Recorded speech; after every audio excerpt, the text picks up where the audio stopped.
1% of dudes rapping, they ain't nice as me. 98% ain't live the same type of life as me. The judge gave me life and then they sent me where the life is be. That level 4 with depth and vice, the type of stuff they like to see. Two choices, fight or flee. I refuse to die a chump. I never been a mark, but damn, it's scary when that riot jump. I seen dudes cry, get pumped, and some sexually brutalized. Knew a dude who lost his life and he was only doing 5 year-long racial fights when homie all you do is ride. Lonely days and nights up in a hole causing suicide. From the moment you arrive, you see the Mexican mafia, AB skinheads with big giant swastikas, pro-black philosophers, the BGF, the Kumi, and Muslims who will murk you from the nation to the Sunni. That MS was loony, quick to ride up on they rival. Even Christians went to church, hide knives up in they Bible. Political and tribal, the Crips and Damus, the Long Beach, the Hubs and the Dubs and the Grooves, the IE, the Bakersfield, the Dago Pyrus, the Hustlers quick to roll. Say what's cracking, YouTube? It's your boy 16 to life, and I'm back like I'm on a parole violation. Yard down. If you new to my page, in 1994, I got arrested. I was eventually sentenced to 16 years plus life, and I served 24 years straight in the California prison system. Yeah, that's me gassing on the intro, man. Like I keep telling y'all, the flow is nothing like Curtis Blow. If you want to get that song, my new EP is available. You can get it on CD, and you can get it now on digital downlink. Yeah, that's right, I said it, man. Matter of fact, all 3 of my CDs, I have a digital downlink. So all you have to do is hit me up on Instagram, 16DALIFE, or you can email me at 16tolifemusic@gmail.com. Send me $20. Send me your email. I will send you the link. You will have it ASAP, man. Now let's hop right up into this video, man. So this video right here is somewhat my response to when Damian Porter put up a video saying something about, are Mexicans afraid of blacks, or why won't Mexicans give up head up fades, right? And so I'm gonna just break this down. Now, when it comes to the blacks, I kind of think that it depends on what era you might be from. Now, when I first got to prison in 1996, Salinas Valley, you had many Crips and Bloods who were notorious for being with the knife play. You might be new to a yard, or you might be on a yard and one of these individuals would pop up. You may have had a homie who had done time with one of these dudes somewhere else, and so they would let you and the rest of your car know that, hey man, you see him right there? That dude is serious, man. If you get into it, expect that dude to have a knife, because he don't do no head up fades, right? Now, I don't know if you guys are familiar or have been keeping up with my channel. Those who have are familiar with a dude who I ran across by the name of OG Chances. OG Chances was one of these individuals, man. He definitely was not going to do any type of head up fades, regardless of who the individual was. Actually, he had a saying. He used to say, man, listen, I don't care if the dude is Gary Coleman size, man. I'ma blast him out his boots. So let me play you guys. I happen to interview Chances, right? Let me play you guys a portion from that interview and his let you hear his philosophy on head of face and things like that. This is what made me think that I was like, when it came to military aspects, that I was a step ahead of him. And this is the only reason why. Nothing else. Because Chill's thing was, if he had a problem with somebody, he'd give him a head up fight. He'd squabble with him. He'd give him a head up fight. In other words, he would go to cell and fight somebody. So that's giving somebody an equal opportunity, excuse my language, to whoop your ass, to slam you on the ground, to bam your head up against the locker. This dude was going there to fight you, to do bad things to you. So why are you going to give him an equal opportunity? Here, now you get a dude who's 6'7". He weighed damn near 300 pounds. He got 24-inch arms. And whatever his pretense is, you know, his justification, he tell you, nigga, I want a head up fade. You letting your pride get in the way, because pride leads to destruction. You go over the cell with him. He do bad things to you.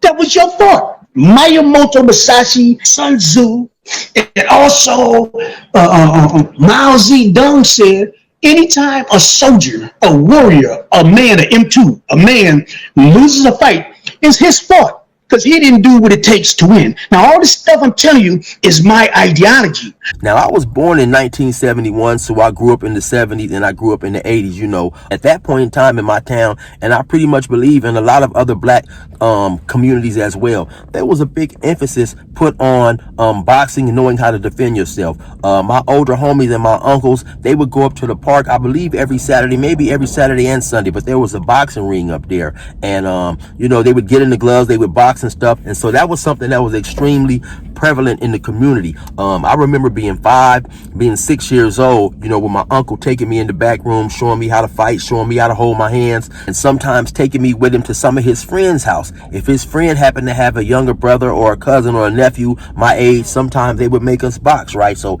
it was a big emphasis on learning how to box. And so if you're an individual who happens to subscribe to a belief system where you use boxing or you use head of face as a measuring tool to I guess rate somebody else's manhood or how tough they are or so on and so forth, and a person is not from that mindset, or he has a different ideology or philosophy on the way he'll handle violence or he'll handle beefs, and the next dude that we're talking about is not necessarily into taking head up fades, maybe he chooses to solve his violence with a weapon, then an individual may tend to have a lower opinion of that person and view him in a way that he equates with being soft. It reminds me one time actually when I was in Ironwood, it was me, Chances, and a few of our homies. We was out there working out. One of our other homies said to Chances, just in a playful way, "Hey Chances, you know what, man, I think I can wrestle you down. I think I can grab you and do this and do that." And once again, for those who have seen my interviews for Chances, who have seen me mention Chances, Chances is an extremist. He is one who is not with any type of games, any type of horseplay, and he is definitely one who is not with another man putting his hand on him in any way, shape, or form. So Chances told the homie, now keep in mind, this is a homie, right? This is the dude who is part of our collective. Chances told this dude in no unequivocal terms, "If you put your hands on me, man, I will blast you out your boots." But let me show you guys another portion of that interview when I asked Chances about that situation and what he said. He said to me one day, he a little fat little mother. I guess he thought he could throw me around, even though I was old monster swole. He said, "Chances, I think I can out-wrestle you. I can out-wrestle you." And my thought in my head was, "Fool, if you put your dick beaters on me, I'm going to kill you." But I told him straight up, I say, "Man, if you put your hands on, if you ever put your hands on me, I'm going to blast you clean out your boots." And I know a lot of people that don't know me, I'm not playing when I said that, man. I told him I would blast him clean out his boots. His boots would be right here smoking, and he'd be laid way over there somewhere. That's how hard I'm gonna hit him with that key suit. In many of my talks with Chances shared to me that, you know, he's not with giving someone the equal opportunity to beat him up. You know, you happen to go into the cell to have a head up fade, and that person gets the advantage of you. He slams your head into the desk. He kicks you in your face. He knocks your teeth out, kicks you up against the locker. The way Chances viewed life was, if any of those things happen, you allowed it to happen to you because you willingly went in the cell with someone who you knew had intentions on hurting you, right? So now, if you think about it, right, if you think about his ideology and being in jail, being in prison, where you have many individuals playing for keeps, that is definitely not a bad philosophy. We all know that in prison, right, when you come to prison in California, if you happen to identify as a northerner or a southerner, they run up under a policy where if there's any type of violence, it's going to be weapons used, right? So you have to expect that. Like I said, when I was young growing up, there was a great emphasis put on knowing how to defend oneself, knowing how to fight, knowing how to box, so on and so forth, right? I guess in order to prepare yourself for you know, times that you might encounter or get caught up in a situation where you needed to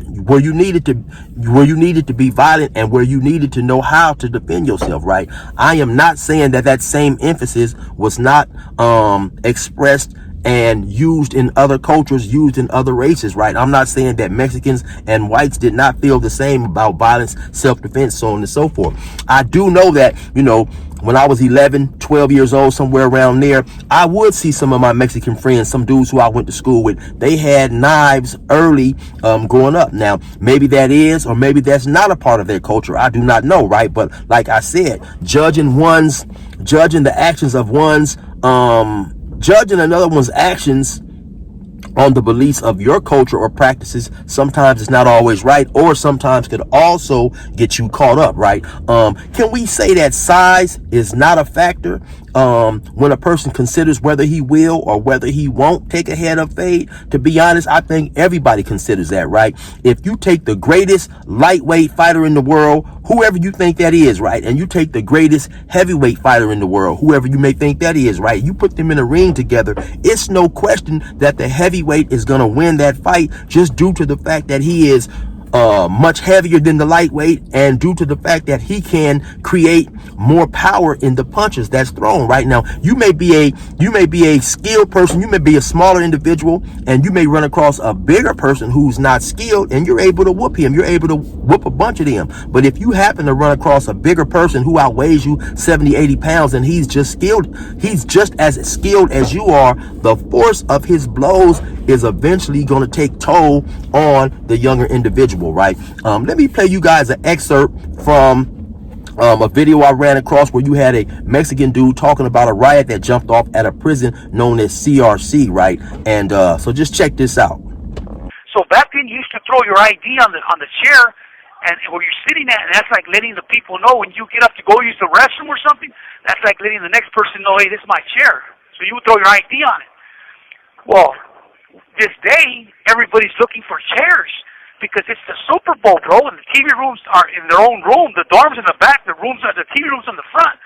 So when we get back in there, we're drinking in the back because we have the wine in the back where the dorms are at, where our bed area is at. So we're drinking, and we come back. When we come back, Yonkis IDs in the ground. There's like 6 morenos in there, 6 black dudes in there, and Yonkis tells, hey, homies, that's my chair.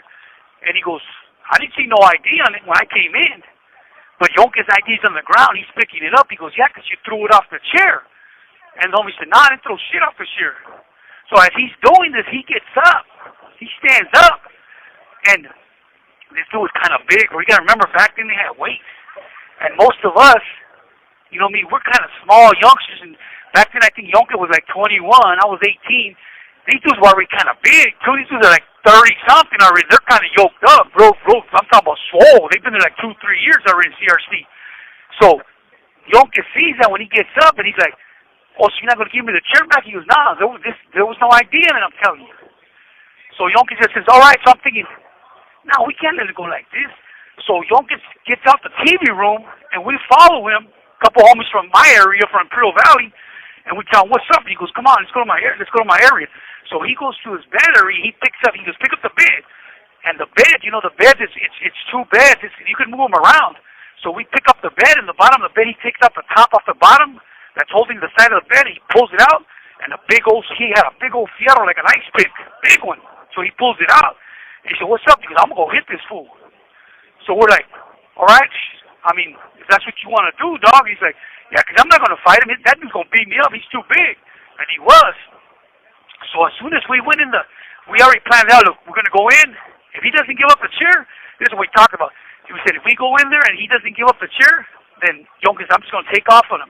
So basically, you heard him say, yeah, man, that dude is too big for me, so he's going to beat me up, right? But he felt that, of course, approaching him with a knife was in his best interest as opposed to not approaching him with a knife. Now, keeping it 100, I've done 24 years straight in different and various California prisons, right? Now, the whole entire time that I was locked up, I've only seen 2 times in that whole 24 years where Mexicans, Southern Mexicans, let me make that clear, Southern Mexicans got into it with each other in what I believe was unauthorized violence, and it was just fist fights, right? The Mexicans do not fist fight each other, right? I've seen 2 fights, like I said, in my entire 24 years, right? One fight happened to be in Ironwood on A Yard. You had a group of Mexicans, I believe it was a group of 3 or 4 who happened to be from San Diego, and they got into it with a group of 3 or 4 who happened to be from LA. Now, when I say unauthorized, what I mean is because a lot of times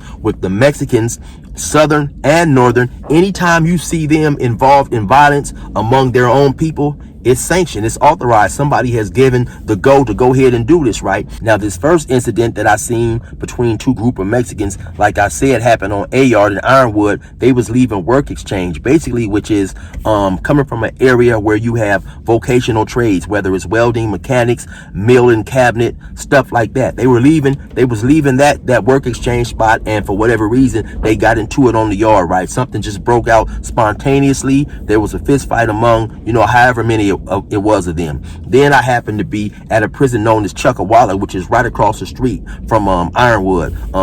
In the cubicle that I lived in, because it was basically like they had little like bunk beds and stuff like that, and each cubicle may contain 4 bunk beds, 8 bunk beds, or whatever. You had 2 Southern Mexicans, younger dudes, probably in their early 20s, get into a fist fight, right? And there was no weapons involved. Those are the only 2 times in my entire 24 years where I even seen Mexicans get into it and use their hands on each other, as opposed to the blacks. I seen numerous fights among blacks where they would get into it and use their hands. So obviously it's a difference in culture, and it's a difference in ideology. Like I said earlier, if you happen to be a Southern Mexican or a Northern Mexican, there's a certain type of protocol that they adhere to, especially in terms of accepting that belief system that, hey, it's a hands-off policy with us. One thing I think that it's important to mention, that in prison, you have many people who are gang members, Mexicans, blacks, and whites. By the time I became of age to enter prison, which is in 1989, but I actually did not enter prison until 1996. But in 1989, at that time, pretty much for gangs, fist fighting was out the window. You had gang members at that time shooting the hell out of each other, right? In all cities, in all areas in California. So in my opinion, right, it is crazy work to be on the street, part of a gang, carrying guns, willing to shoot a person, risking your life, risking your freedom. You using weapons, you running around with weapons. Then suddenly to go to prison, to go to jail, and you want to head up fade. Anyway, y'all make the choice. You already know what it is. Like I told y'all, you can purchase any one of my CDs now directly from me on a digital download. Tap in with me, send me $20, and I'm going to email that thing to you immediately. Y'all already know what time it is. It's your boy 16 to Life. Resume normal program.